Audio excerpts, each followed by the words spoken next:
Welcome, my name is Joan Urban, and I'm the Worship Associate this morning. I'm part of the team that is working to live stream this service to you wherever you may be.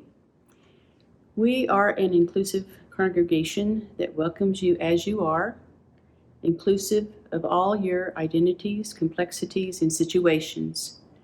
We welcome your whole self, even if it isn't fully assembled, because we recognize that we are all a work in progress and that we are all in this together. This service is being posted on our YouTube and Facebook pages so that folks can watch it again later. So please feel free to share it with your friends. Now please join me in the opening affirmation. Love is the doctrine of this church. The quest for truth is its sacrament, and service is its prayer. To dwell together in peace, to seek knowledge and freedom, to serve humankind in fellowship. For these high purposes do we unite in worship.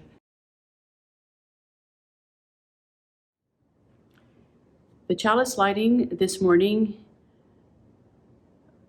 is entitled The Persistent Flame and was written by Amy Brooks.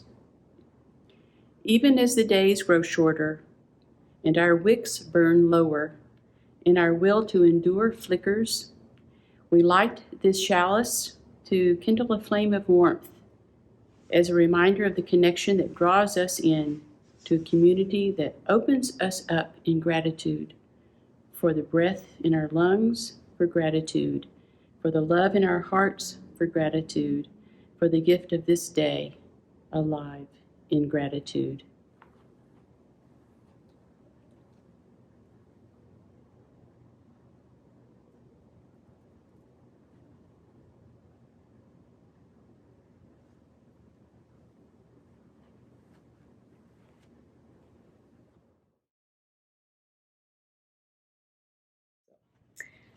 This is a story for all ages by Gary Kowalski.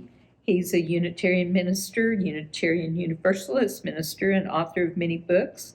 He's served congregations in Vermont, Washington, Tennessee, Massachusetts, and New Mexico. And this story is titled, Faith is Like a Walking Stick.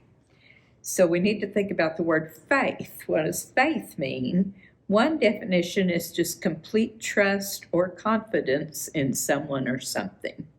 So this story is not like many of the stories we hear. This is not about some little character who gets on some great adventure. This one really is about you and walking stick and you.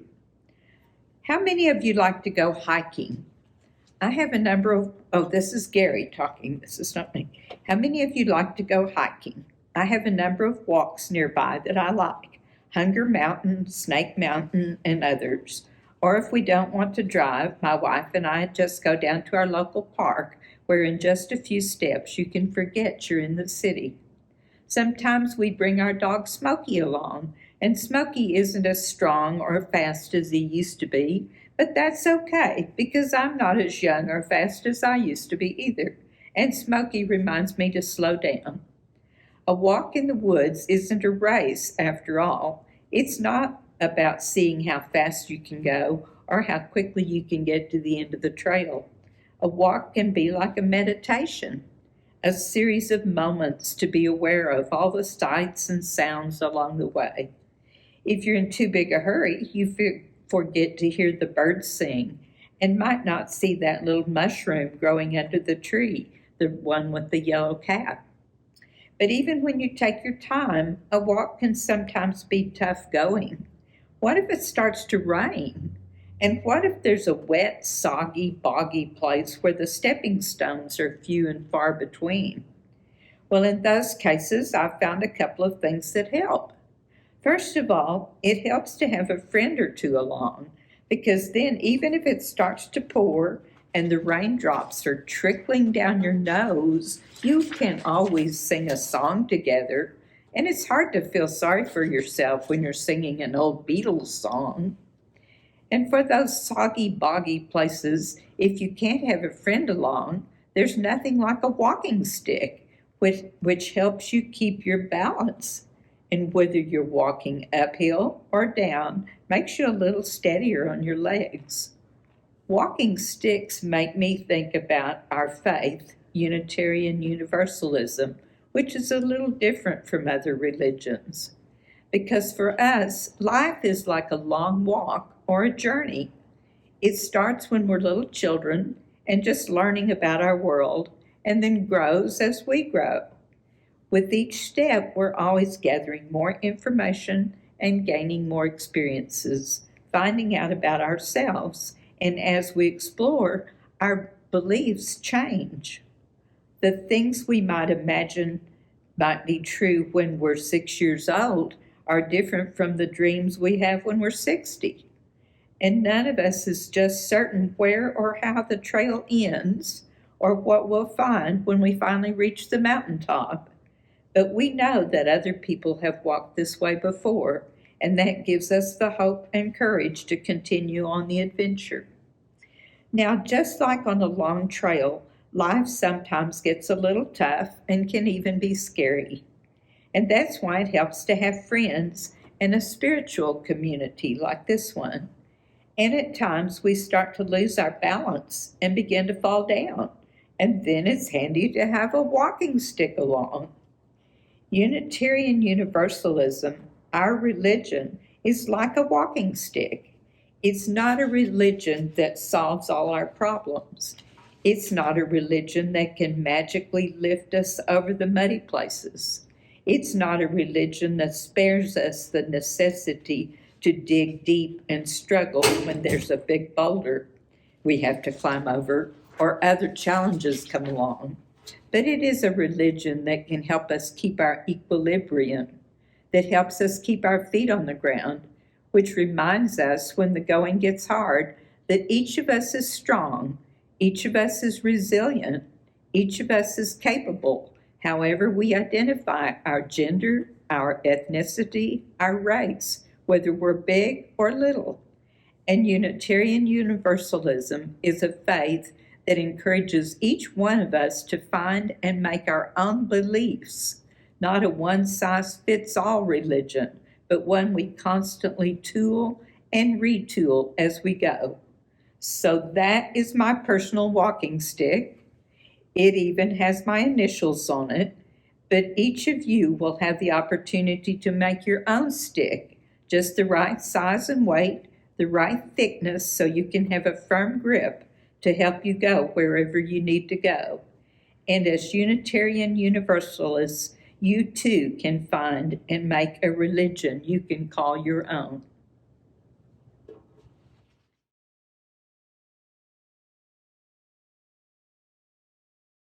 Dona nobis pacem pacem, dona nobis pacem. Dona nobis pacem, dona nobis pacem,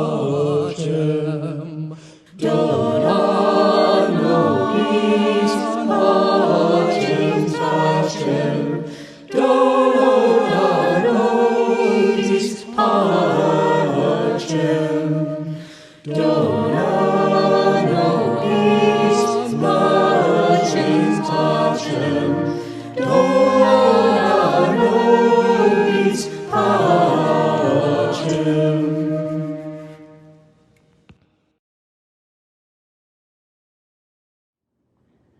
Our prayer and meditation message today comes from the Unitarian Universalist hymnal, and it was written by David Eaton. It's called A Common Destiny. All living substance, all substance of energy, being, and purpose are united and share the same destiny.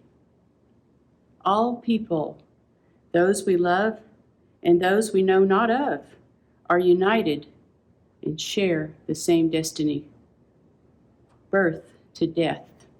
We share this unity with the sun, earth, our brothers and sisters, strangers, flowers of the field, snowflakes, volcanoes and moonbeams. Birth, life, death. Unknown, known, unknown. Our destiny from unknown to unknown. May we have the faith to accept this mystery and build upon its everlasting truth. May it be so.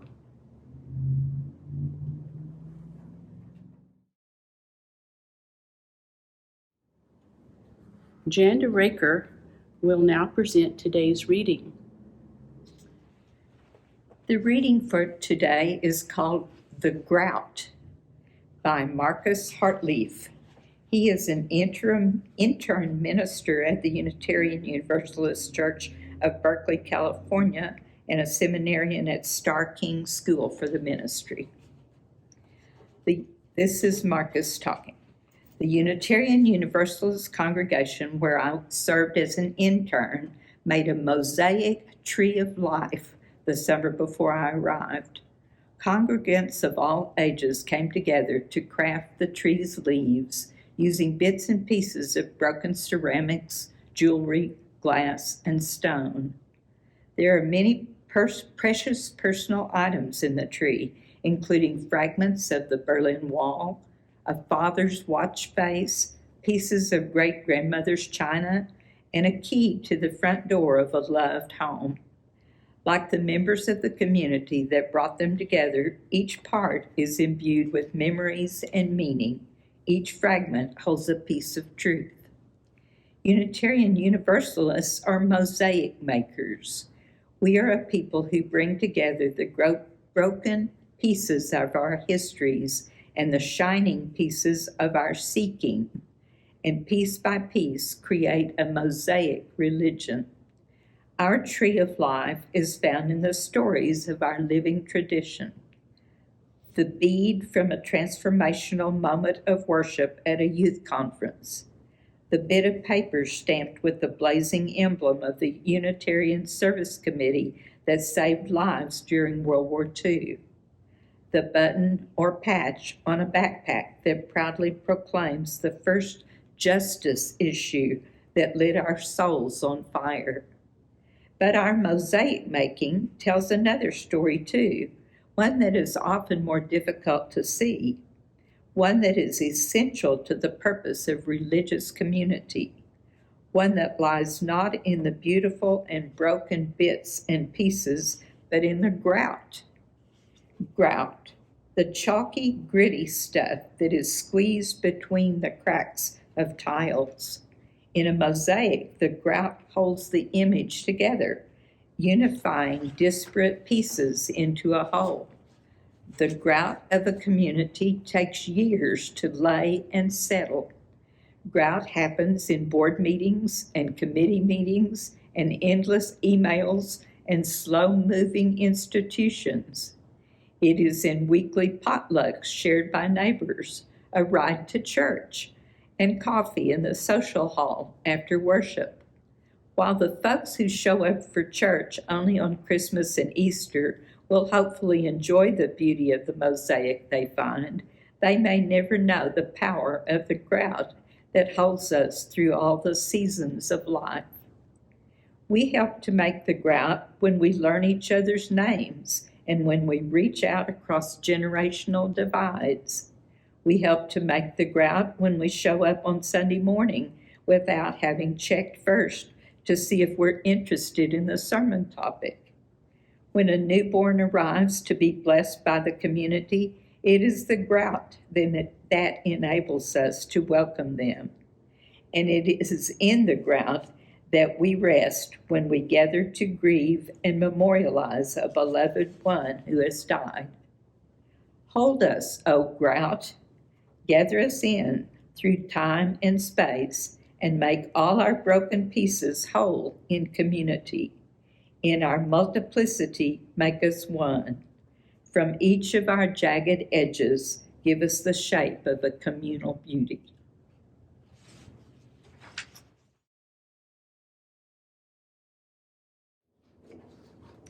We are so fortunate to have Dr. Chuck Fisher give our message today. Dr. Chuck Fisher is a retired Christian Church Disciples of Christ minister, having been a minister for 55 years.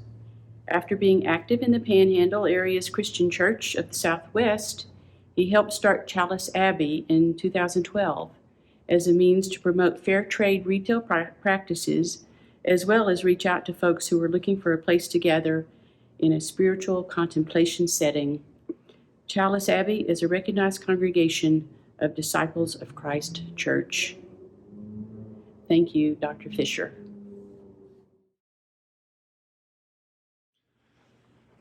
Adam is a Czechoslovakian mill worker. A while back, he spent an evening drinking with his buddies. Drinking a bit too much. He fell asleep in a park on his way home. He was awakened by police and other folks who were searching the park for a lost man. He joined the search. After a bit, when a man next to him began calling Adam's name, he realized they were looking for him. His wife had reported him missing. I read that story and it prompted me to think, well, sheesh, that's like a parable for my life. Here I am, mid-70s, and to some extent, I'm still looking for myself. And I hardly think that I'm unique in that. Looking for ourselves. I think it's one reason why we participate in a spiritual community. Others have found answers here. Perhaps together we'll awaken to some of the mysteries of life. Perhaps. The problem with groups, and I suspect in particular spiritual groups, is that groups are made up of people. Yes. And we people experience life in many different ways. And some of those ways seem to us to be, oh, so right. We have a fellow in a group I belong to who, whatever the subject, somehow makes his way around to saying that his chosen spirituality is the answer.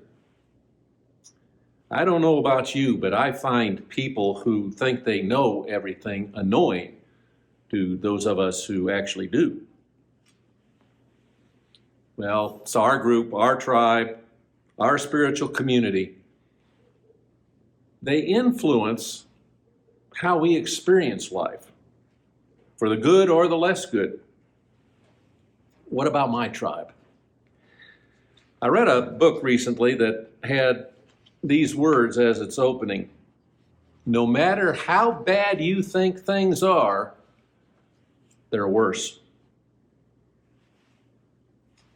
You can imagine and figure out what that book's about. No matter how bad you think things are, they're worse. Like this. Here's a few cheerful thoughts to make your day. We humans are not getting more evil, but are simply getting more and more competent and efficient at whatever we want to do, including doing violence. Steadily or even exponentially better and better at violence. And now, at last, that capacity threatens not just the family or the tribe, but the world and the earth. And this. Modern sociologists call them Waitcoes. They borrowed the term from the Native American Crees. Waitco for the Cree means the virus of selfishness. When you see cruelty, inhumanity, greed, and corruption, you're seeing a manifestation of Waitco. It is a psychosis at the very root of our inhumanity to ourselves in various forms. It's all about me. It's all about me. Waitcos do not value their own souls even, because they have sold their souls for money, power, fame, or other material gains. Some explain their behavior by saying, perhaps it is that their souls have been sucked out of them through abuse or other forms of suffering, and consequently, in a perverse inversion of the golden rule, Waitcos, instead of treating others how they would like to be treated, do unto others what was done unto them. In any case, Waitcos are recognized for their bullying, for their manipulation, lying, and their astonishing levels of corruption. And, said the Cree, it's a communicable disease. So, which way goes my tribe? No matter how bad you think it is, it's worse. And yet, when Ethan Crispo walked into a Waffle House in Birmingham, Alabama for a midnight snack, he was sure that he was going to go away with an empty stomach. There were 30 customers in the restaurant, and because of a scheduling mishap, only one harried employee, Ben, who was trying to cook the food and clean up and do all of that. Well, it went on for a bit, and then Alan noticed a customer asked Ben for an apron. And this customer stepped behind the counter and started washing dishes. And then two other diners began bussing tables. And soon the restaurant was running smoothly again. Humanity isn't just good, said Crispo, it's great. No matter how bad you think things are, they're worse. And yet, Jonathan Picard has a new heart and a new family thanks to nurse Lori Wood. Jonathan, an autistic 27-year-old, was living in a men's shelter and in need of a heart transplant when he arrived at Georgia's Piedmont Newman Hospital late last year. But because Pinkard had no one to care for him post-surgery, he couldn't get the transplant. He couldn't get on the waiting list. After caring for Pinkard for 2 days, Nurse Lori Wood made her patient a life-changing offer. If he wanted, she would become his legal guardian. Pinkard moved in with Wood in January and underwent surgery in August. He hopes to be well enough soon to resume his job as an office clerk. All I can say is thank you, Lori. Thank you, Mama Lori, said Pinkard. No matter how bad you think things are, they're worse. It doesn't have to be so. So what can I do? Now this came from a rabbi I know. And he says that according to Jewish legend and teaching, based on Abraham's argument with God in Genesis 18, there are always 36 righteous and good people at any given moment. These 36 people practice loving kindness. What they do is not necessarily spectacular. It may go barely noticed. Small acts. You pick up a prescription for your neighbor. You hold a door open for an older person. Little things. These 36 people live both for themselves and for others. And the loving kindness they generate, so the legend goes, keeps human beings from total annihilation. Without their acts, these 36, without their acts of loving kindness, life on earth would implode, and the weight of human selfishness, anger, ignorance, and greed would take over. Now, the rabbi goes on to say that although some may take the legend literally and place their faith in these hidden saints, he doesn't do that. He prefers to think of the teaching this way. The tipping point for maintaining human life on this planet is 36 people practicing the sacred art of loving kindness at any given moment. These need not be the same 36 at any moment, however. He believes that people step into and out of these roles, and that at any given moment, 36 people are stepping in. So that means that right at this moment, there must be 36 acts of loving kindness occurring on the planet, or that collective weight of ignorance, fear, anger, and greed would crush us. The fact that you and I are here and the world is still functioning means that someone, or rather 36 someones, are carrying out the loving kindness obligation. Now, of course, I don't think that's literally so, but I think it's a good way to think. So what can I do? Practice loving kindness. Will I be one of those 36 in that moment? Might our collective acts of loving kindness be a vaccine of good against the virus of Wedico, the virus of selfishness and greed? No matter how bad you think it is, it can be better.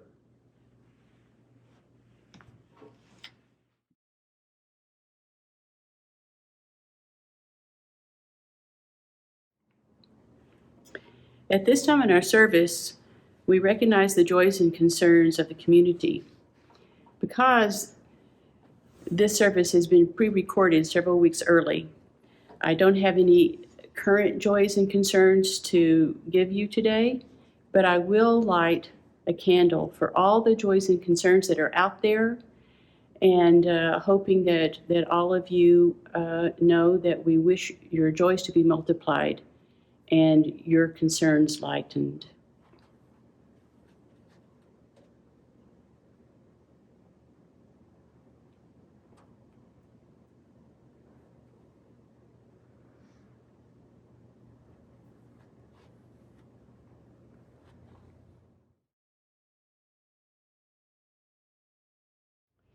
The congregation usually makes its financial offering at this point in our service. If you would like to make a contribution, you can simply mail it into our office, or you can make it online. There is a donate button on our YouTube landing page and on our website, uuamarillo.org. On the home page in the upper right corner, you will find a blue donate button that will take you to a place where you can donate securely through PayPal. If you've made a financial pledge for this year, please keep up your pledge. And if you have not turned in your new pledge for the budget of 2022, please do so. It's so important that we have your support, and it's not too late to turn that in. So thank you very much for doing that.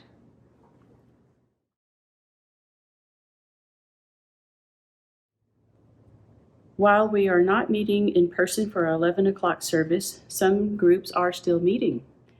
Nothing Much Buddhist Group will continue to meet on Mondays at 7:30 p.m. using Zoom. Please check their Facebook page for more information. And on Sunday mornings at 10 a.m., the Knowledge Seekers Group meets at the fellowship. Vaccinations, masks, and social distancing are required.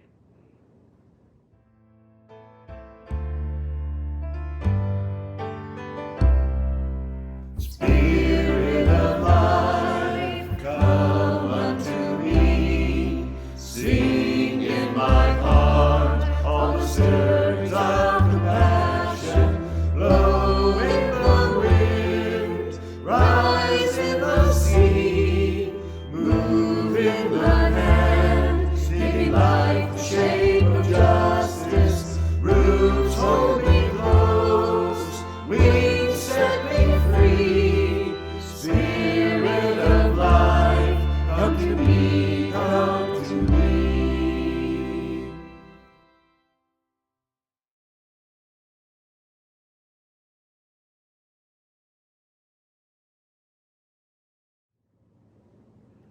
And now it's time to extinguish the chalice.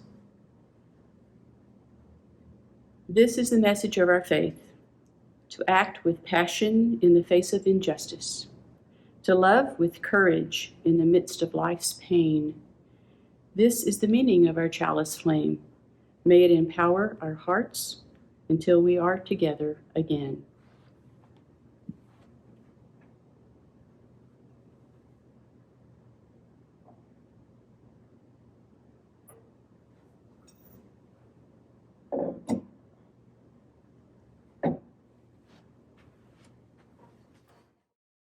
May the fellowship of this hour touch and move our spirits until we come again together.